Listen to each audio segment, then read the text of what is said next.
Hello, this is the Kubernetes SIG Network meeting for July 17th. This meeting is under the CNCF Code of Conduct, so everybody be nice to one another.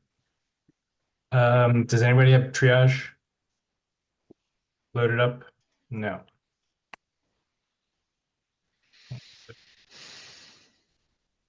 Issues for triage.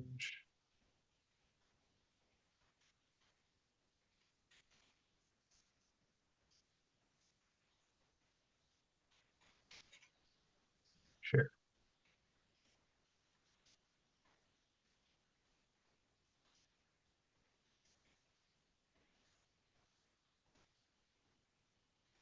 Does that work?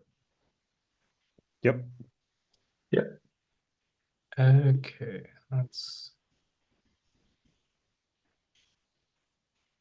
run a bunch of these. Oh, we have a lot. Okay. Citizens meet. Default service cider controller should repair incorrect default service cider. Yeah, Antonio, this is the one that I said that I was going to file. Basically, service cider was originally immutable, and then we realized that it broke single stack to dual stack updates because the API server couldn't modify the default service cider object. So we fixed that, but now it means that an admin could accidentally modify the service cider object rather than modifying the Cube API server config, and then you end up with this split, confusing behavior. When this was filed some time ago, when this was detected by Jordan and some internal test that was performing this migration. So and we don't break the people, right? They had this behavior, and I assume that most people will be doing it. So the first thing that I suggested to Jordan was something related to this, but I don't remember all these notes. I need to catch up. But I need to check. A lot of the logic is the same that exists for the service, the Kubernetes.default service. So that basically is how was designed to avoid more confusion. And a lot of things Jordan said is that it's better to avoid to do compensations on the controllers and all these kind of things to avoid whole looping. But now at the point that you are explaining there, I really don't remember. I need to check. Let's CC Jordan on this as well and get his input. Anyway, this just sort of needs some discussion because I mentioned though that maybe we shouldn't actually do anything, but maybe we should. We should discuss it for sure. I remember when this happened, I discussed it with Jordan. I also created a table that was like 24 or whatever use cases, and you helped me to simplify. And I'm sure that there are corners that we didn't cover. But yeah. Okay. This one just came in today. I already commented on it. It's about the fact that when you connect from the host network to a service, it gets SNATed. Which is kind of weird and sometimes annoying, and maybe a bug. We discussed that. I remember I opened an issue about this because, and we also modified the some documents about this. If you have links to further discussion, yeah, CC me. I remember it because I was doing one test and just that test failed because the IP was masquerading and we discussed it like 3-4 years ago. I will. Oh, how did you get my icon in there? It's part of the it's some extension that like makes GitHub better. Okay. Refined GitHub, that's what it's called, I think. Okay, this is another one that So where did this come out of? This I was thinking about this because of the WinKernel proxy bug, where we discovered that the way WinKernel proxy is written right now, there's no possible way that it can support services that have two endpoints with different ports, which is bad. And then Ben had been commenting about people who want localhost node ports. And so I had this idea that, well, what if we made it so that for any cases that the proxy can't support, it just falls back to using the old user space code to implement it. And as I said at the end, I can't decide if this is a terrible idea or not. So here, I'll just paste this into the Zoom chat if I can find it, except I can't because it went and hid that from me. Okay, I won't paste it into Zoom chat, but it's 132.955 if people have thoughts on this idea.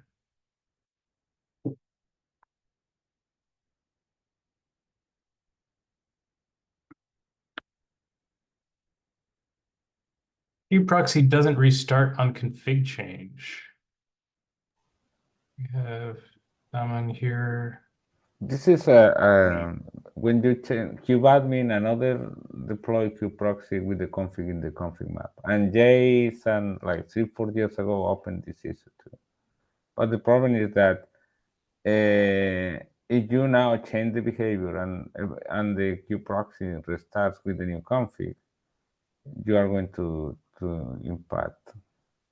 So yeah, he's using a config map. I think this is a normal behavior of config maps, but maybe there's an option in config map itself to change that. It's about how the FS notify and detect the changes. And there is a link from when Jay opened this like 3-4 years ago. There is a long discussion there.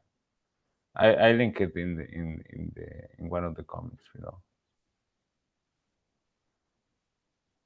But I think like normally when you modify a config map, it doesn't actually change the file that's mounted in pods. Yeah, that's why I think that the man is doing some tricks with the events. Didn't he make a pull request for this and then Yes, close it?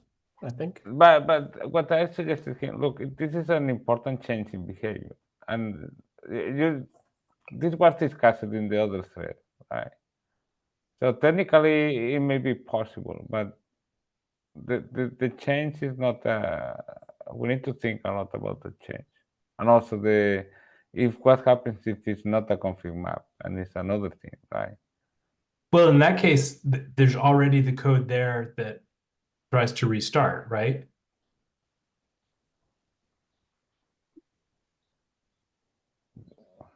Like, I don't remember right now. What I'm saying is this is tricky. We discussed it a lot in the last thread, and it's an important change in behavior. So if we do this, we need to roll this out with a feature flag. But we need to recover. We need to go through the previous discussion because somebody has something, and at the end we decided to not pursue it. So I'm not saying that we shouldn't do it, but it's tricky and it's important to understand okay, the well, impact.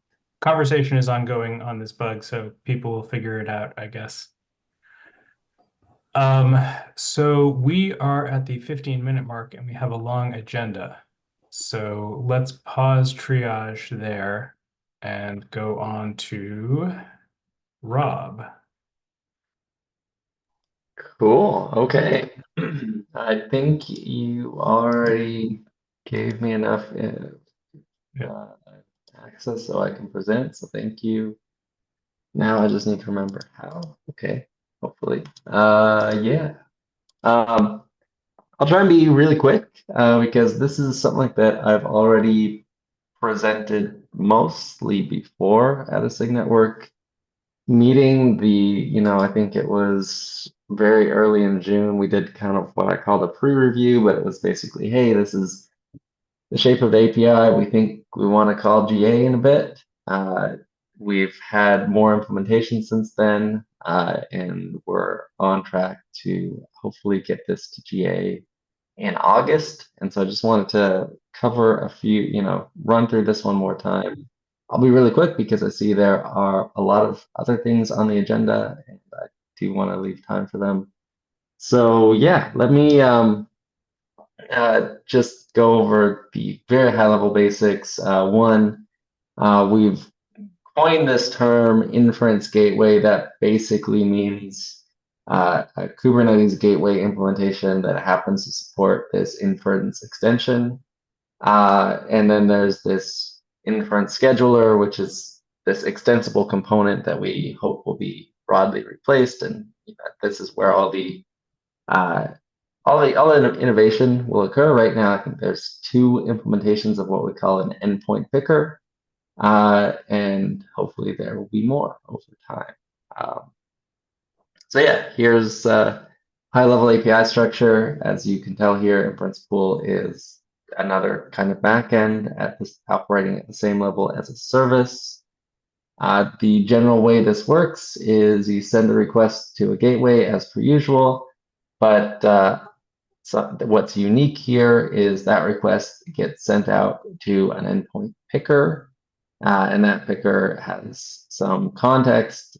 This is the thing that can be replaced with your own custom logic if you want.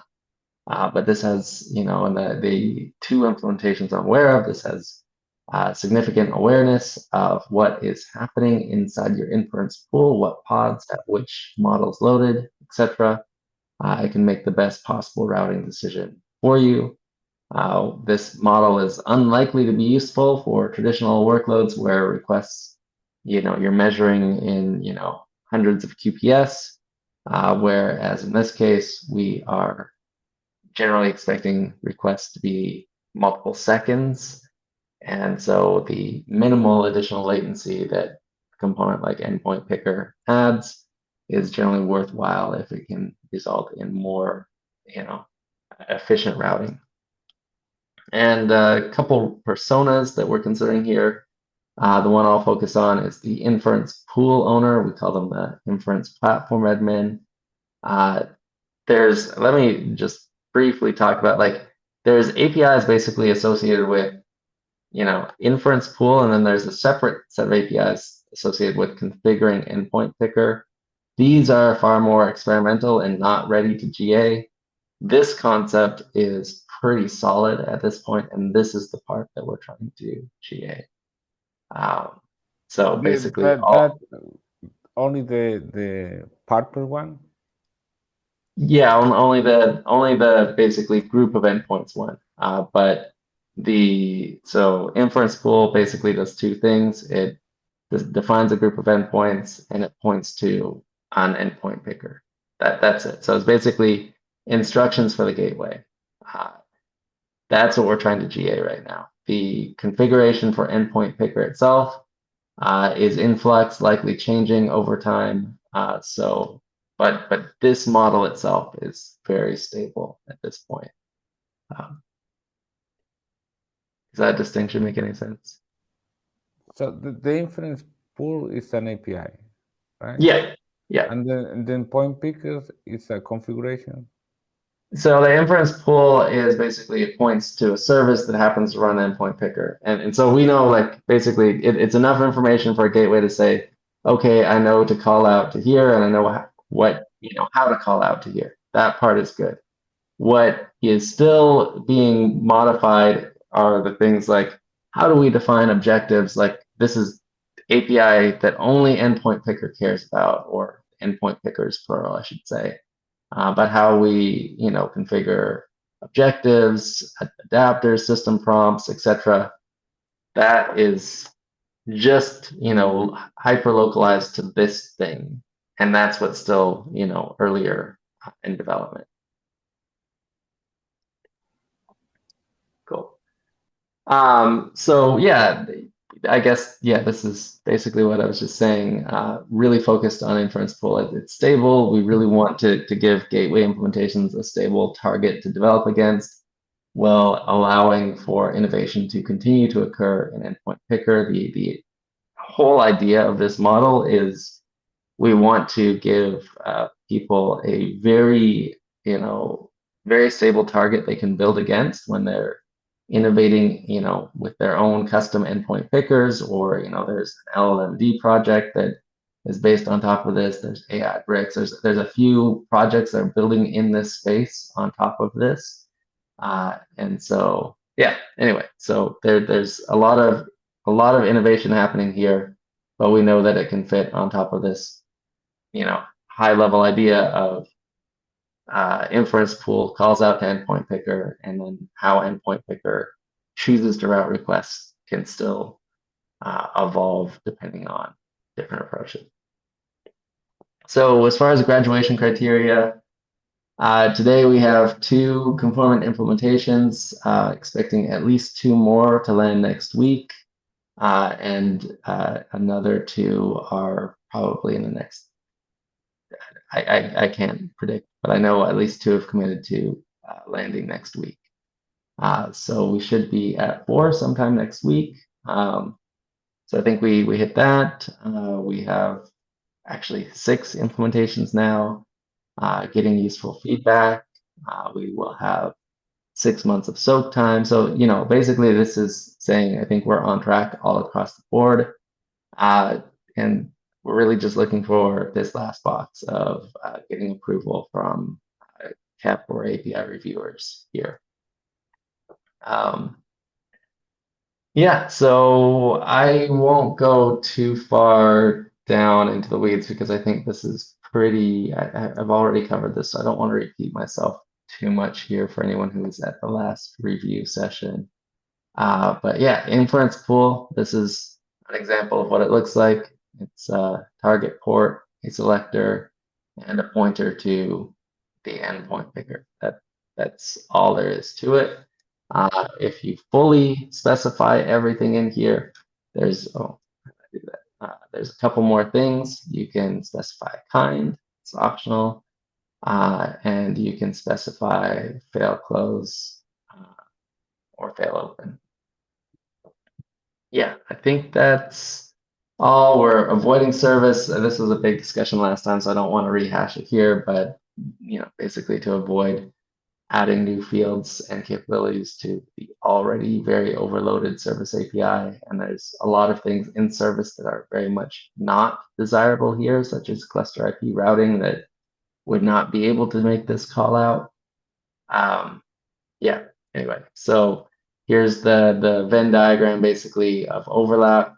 There is some, but there's also some distinct unique bits of inference and some distinct bits in service that we just don't want.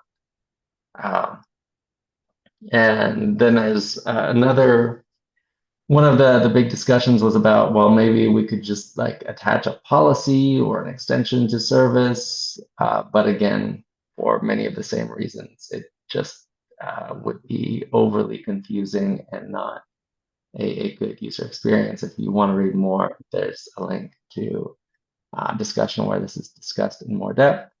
And finally, last slide, there's an API review PR. This is really just the full API diff of inference pool, including the CRD definition. So would appreciate some review on that in the next week, if possible.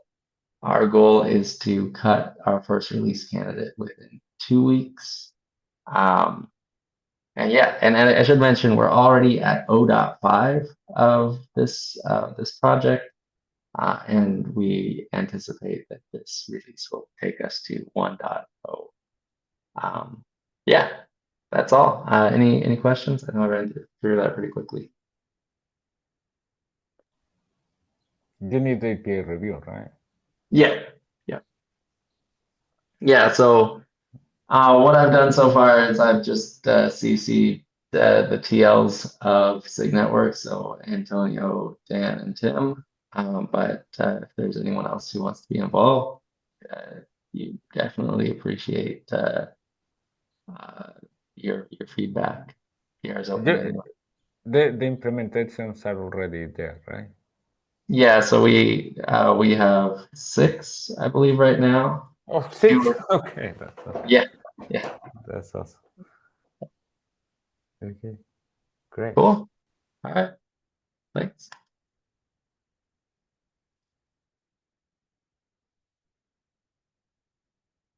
All right, Antonio, I think you're up next. Okay, I need to present. Okay.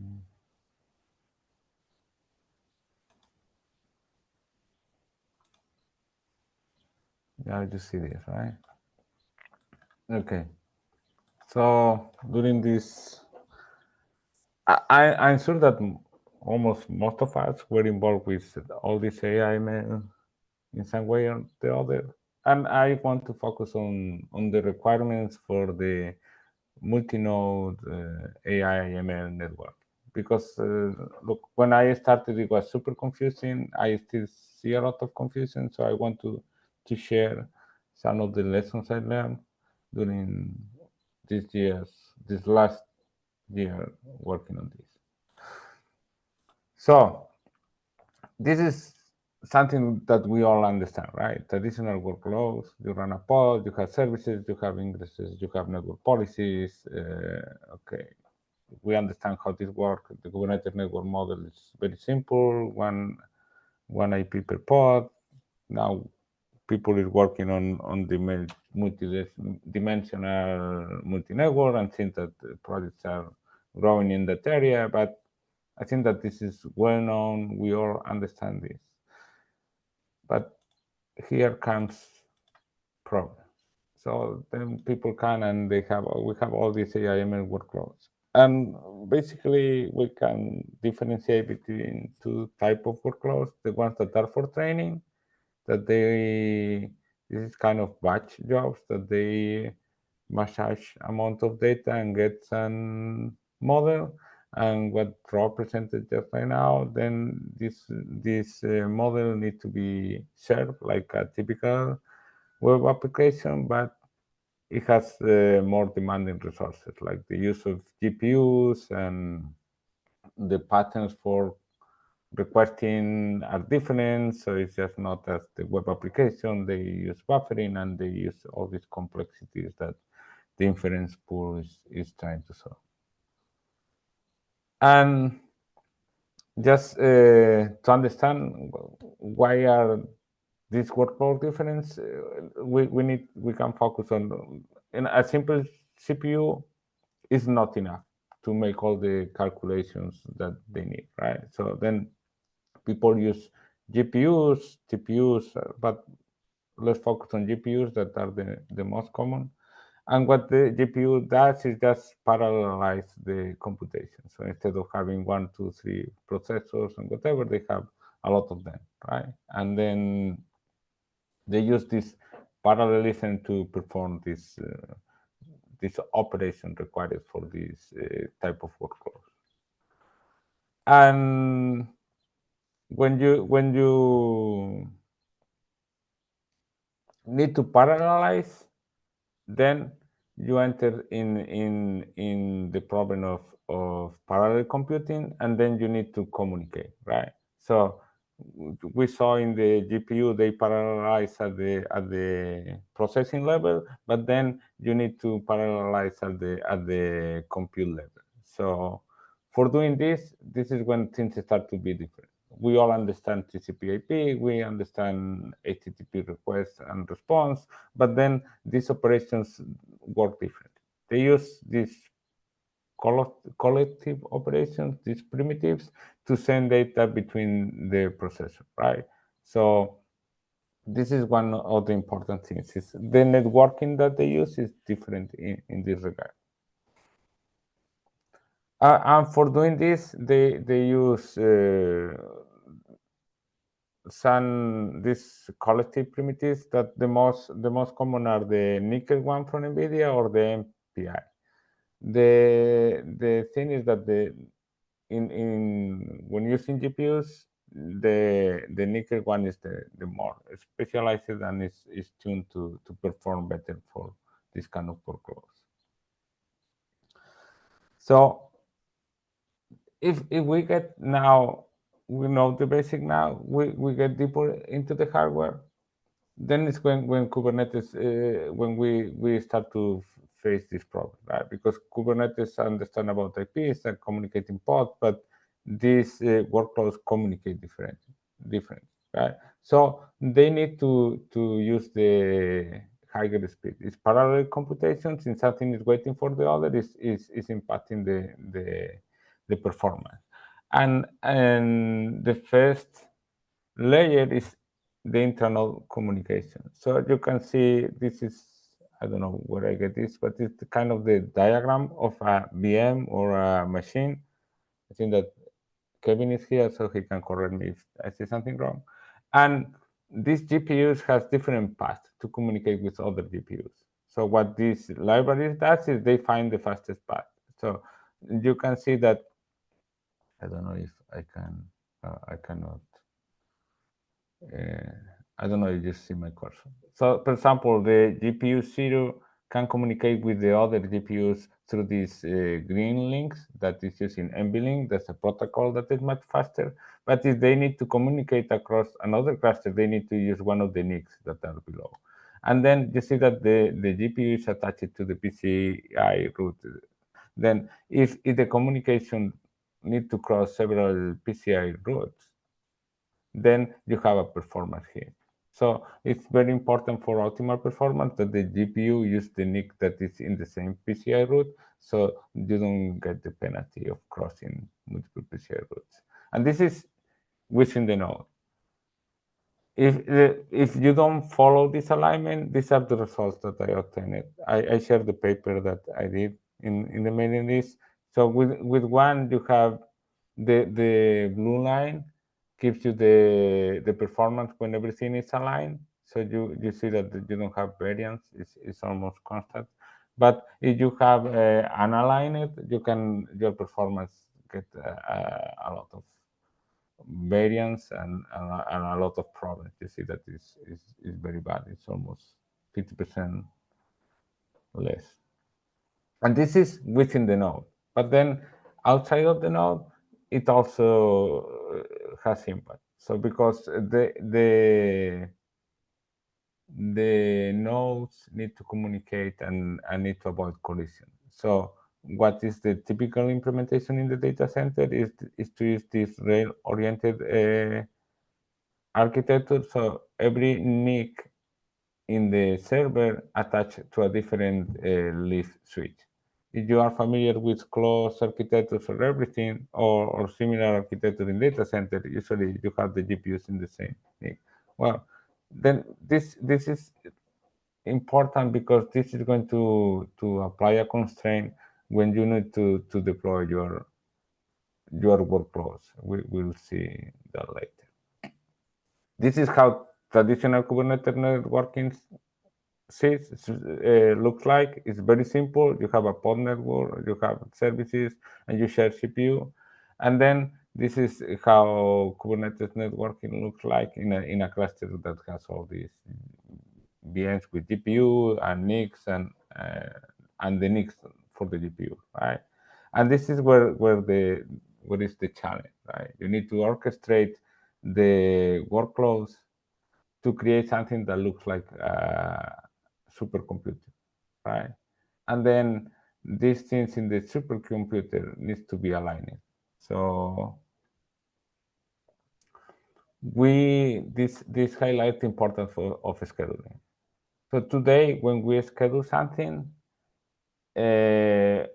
all this grew holistically, and it's a bunch of different things that existed to solve the problem that are tied together, but doesn't work as a single thing, right? So they just do their best to get a network, to get a GPU, but they don't have capabilities to do scheduling. So typically you have Multus, then you have a device plugin, and then everything tries to create the pod, and there is it's not very efficient, right? So with DRA, we can change that, right? So for networking, you saw that I was pushing this network driver thingy. that is instead of using annotations and having to write the CNI config file that is usually owned by another component, we can use different technologies to expose the resources with claims and also to be compatible with existing CNI plugins and still do the additional networking operations. Because if you have these AIML network, these ROSI networks, you have these RDMA devices that are presented to the Linux system like a network interface, but also need to publish the corresponding user space devices to the container. So it's like a hybrid network device that requires to attach NICs and the devices. Okay, so that's the tricky part of these networks. You not only need to translate to attach the network device, you also need to attach the user space devices, and you need to coordinate with the GPU because of the performance penalty. This is the thing that I've been working during this last year, this DRANet. Now there is more people working with me. I see them in the meeting is Garaf and Michael and Ian. So we are really happy. We launched this as beta, and we are really happy with the results and how this is working out. And you can see in this diagram that the architecture is much more simple, right? It's instead of using all these different components that you need to tie together with an operator or something like that, that they have the independent life cycles, that they don't have good scheduling. Right now, you just can create a pod, request a claim, and each driver announce their own resources. The system will be the one that, you know, the user experience is going to be more homogeneous and it's better experience for the user. I have a demo now that I just finished like 15 minutes ago. So let me share this. So the main problem is getting access to the hardware is super complicated. So can you see my screen? No. Yeah, we saw it. No, but you don't see my console, right? Now you see it, right? Yeah. Okay, let me try to get this. So this is a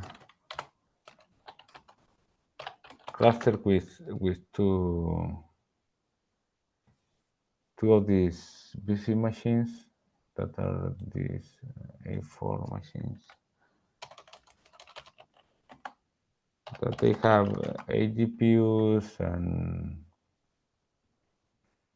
I don't know, a lot of CPUs. I don't know how to see this here. They have 8 GPUs and 224 CPUs. Okay. Then I also already installed DRANet and the NVIDIA GPU driver. So you can see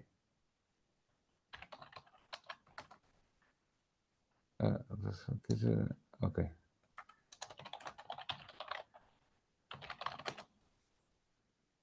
You can see that each driver is publishing their own resources. If you go to the DRANet one, let's see one of them. Oh.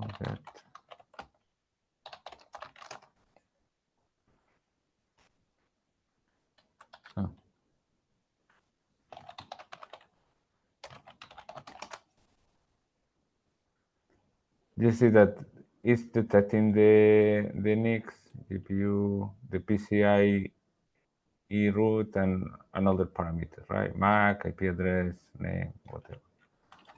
If we get one of the NVIDIA one,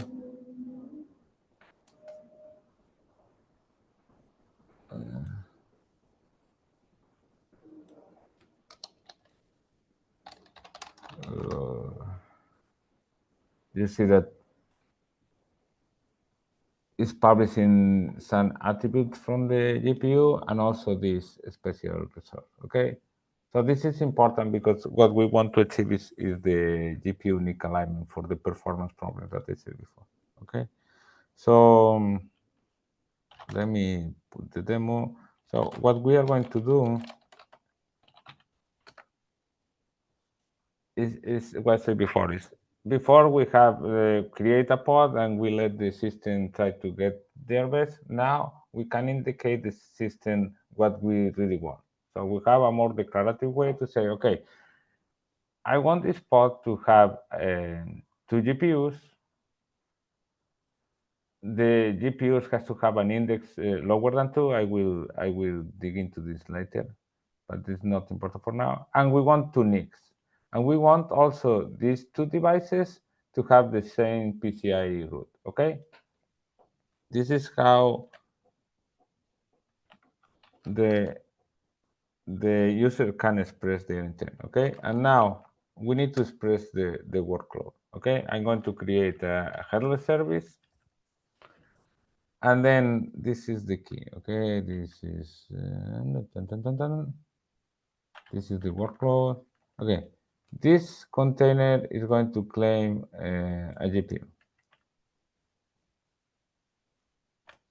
And this GPU is going to be obtained via this claim template that I designed before, right? I want 2 GPUs with their own NIC aligned, okay? You saw that I was imposing the index to be lower than 2 because right now we don't have a way for telling the system we also want these resource claims to be aligned across nodes. Okay, that's when you saw the intranode problem and the internode problem. The internode problem is still not fixed. It's still not solved by the system magically, like we don't know. Okay, so we need to create the template. Here we go. Get resource. We are not going to have claims because the claims will be generated when the stateful set try to allocate the pod.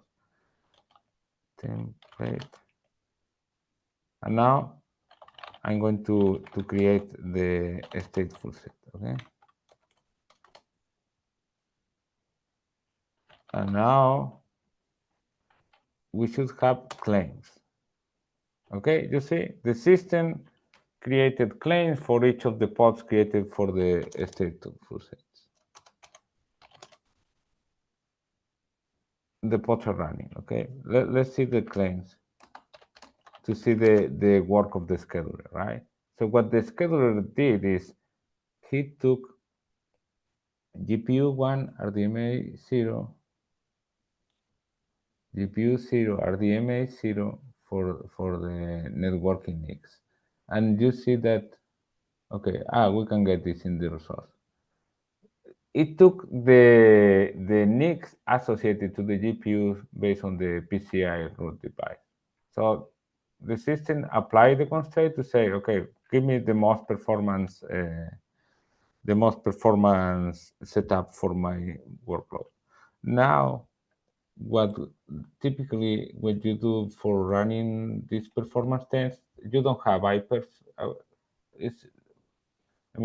For testing the bandwidth between 2 nodes using RDMA, you have a kind of IPERF similar tool, but to test the performance of the workload, we say that we are in parallel computing. So the NVIDIA folks have these tests that are called nickel tests that emulate these workloads and give you some results to analyze the performance. And this basically what it's doing is it's going to run this nickel test. They all gather. If you go to the slides to the presentation with the primitives, well, this is exercising this primitive, and this is testing from 8 bytes to 8 gigabits. I don't know if it's bytes or bits in a factor of 2. Well, it's doing these performance operations with the two NICs with the two GPUs in each node with the associated NICs to each GPU. Well, that's the demo for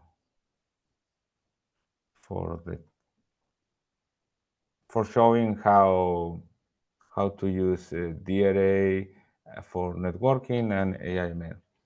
One of the coolest thing of this is not only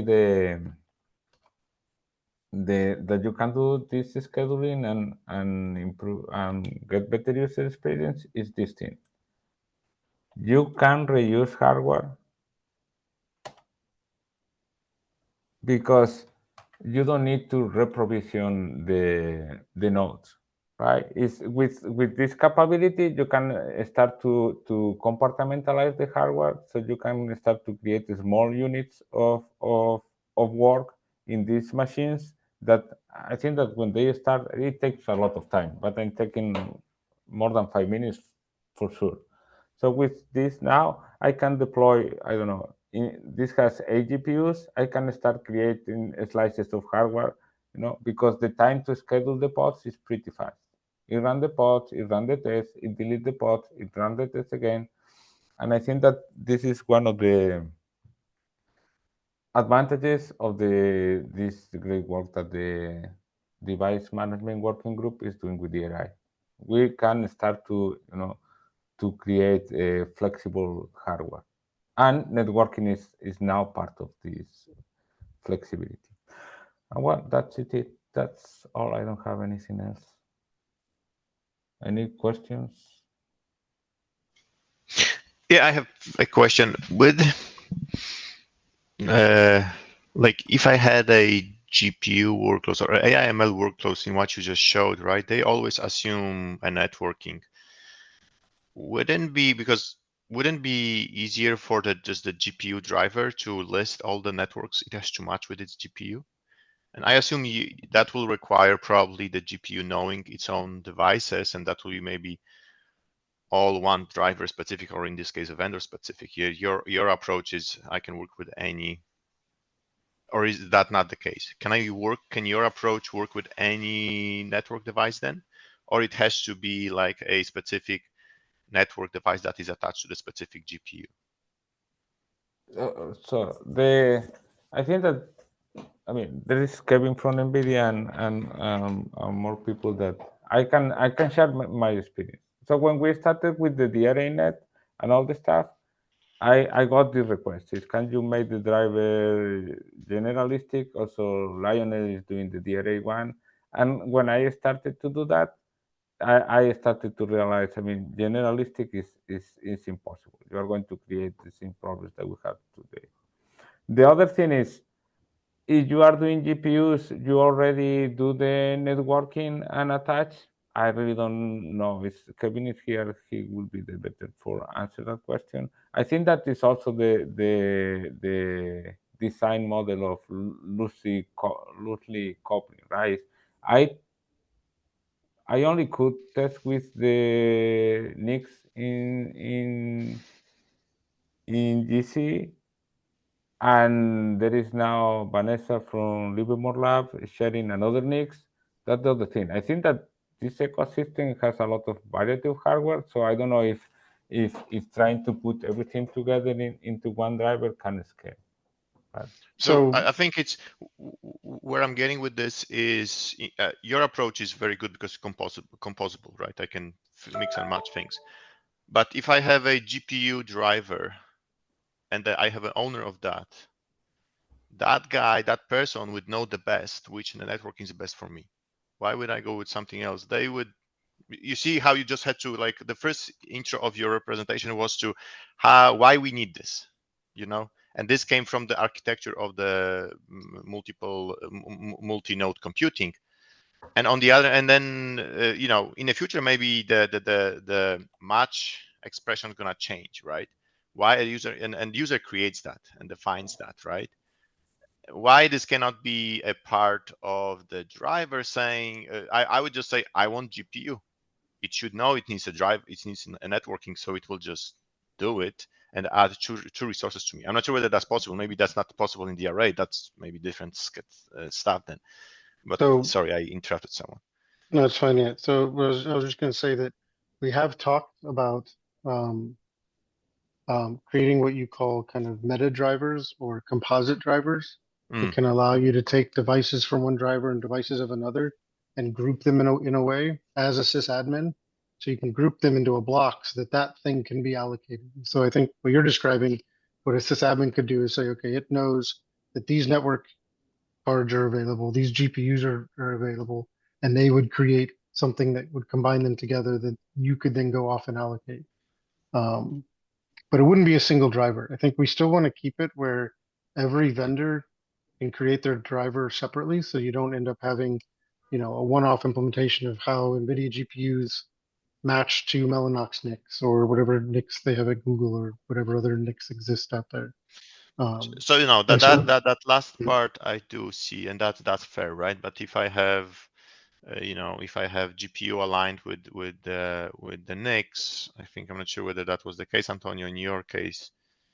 Then the driver and it's the same vendor, right? And they know what they need, right? That's what I'm getting. And I see what you're saying, Kevin, on the case of I can mix and match things. Definitely the composability is awesome here, right? Yeah. So they would definitely have talks. I don't know how far we've gotten with that, but at least about a year ago, we were having talks about how to build these composite drivers. They're composed of devices from multiple underlying vendor drivers and how an admin could put that together. But I don't think it's gotten anywhere since the initial discussion. All right. Thanks. The other thing is that this is a very new ecosystem, and I can imagine that if you go to, so practically for all these RDMA things, you need to go to kernel and other things. It's a lot, very undocumented things. So I imagine that as soon as more drivers and vendors start to pop in, you are going to lose all these, share thing, and you are going to start to do special things for every NIC or whatever thing.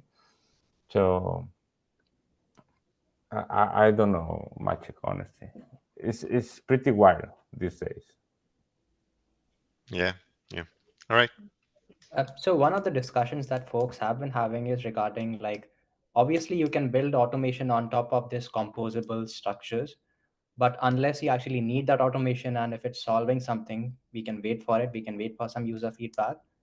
But for the time being, I think yes, having these composable structures allows us to actually extend to that automated environment. So perhaps, yes, like Kevin is saying, maybe in the future it can be made automated, but to start out with, I think, this is what we have.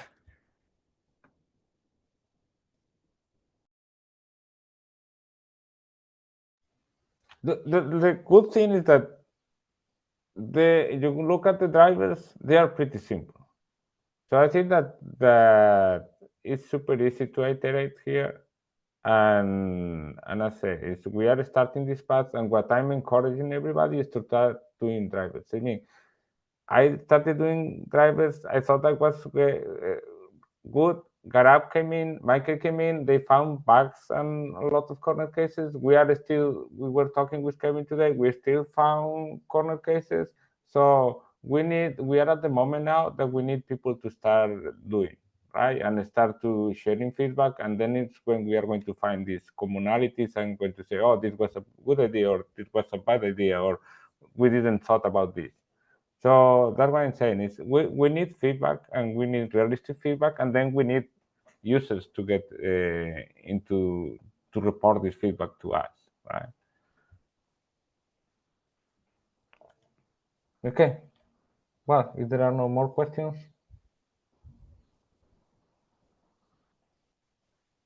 Rob, I think you're up next. I know there's still one thing on the agenda, so mine will just be an FYI and just there's been a lot of discussion about how we can make Gateway easier to use for the simple cases. And one of the ideas is to basically make HV routes useful on their own instead of needing to pair them with a gateway or anything like that. If you're interested in that, or if you care about the overall UX. There's a link to a discussion of what that could look like. But since there's one more item, I'll leave it there. Well, yeah, so the last one is Marek, but you say 10 minutes and we have 4 minutes left. Yeah, unfortunately so. I don't think there's sense to present this now, and I believe we should reschedule this to the next meeting. Okay. Also, Marek, I work with Marek, and I know a bit the context. This is for a new feature, right? So we are in code freeze, and most probably the best thing is when the new release open, that we are going to start reviewing the caps, so that you will get much more momentum than now that everybody is busy trying to get the latest PR thing. Okay.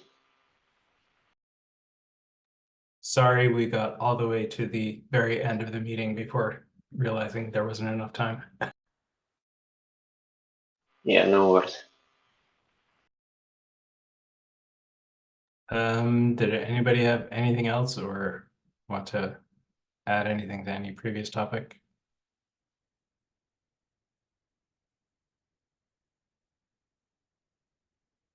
All right then. See everyone in 2 weeks.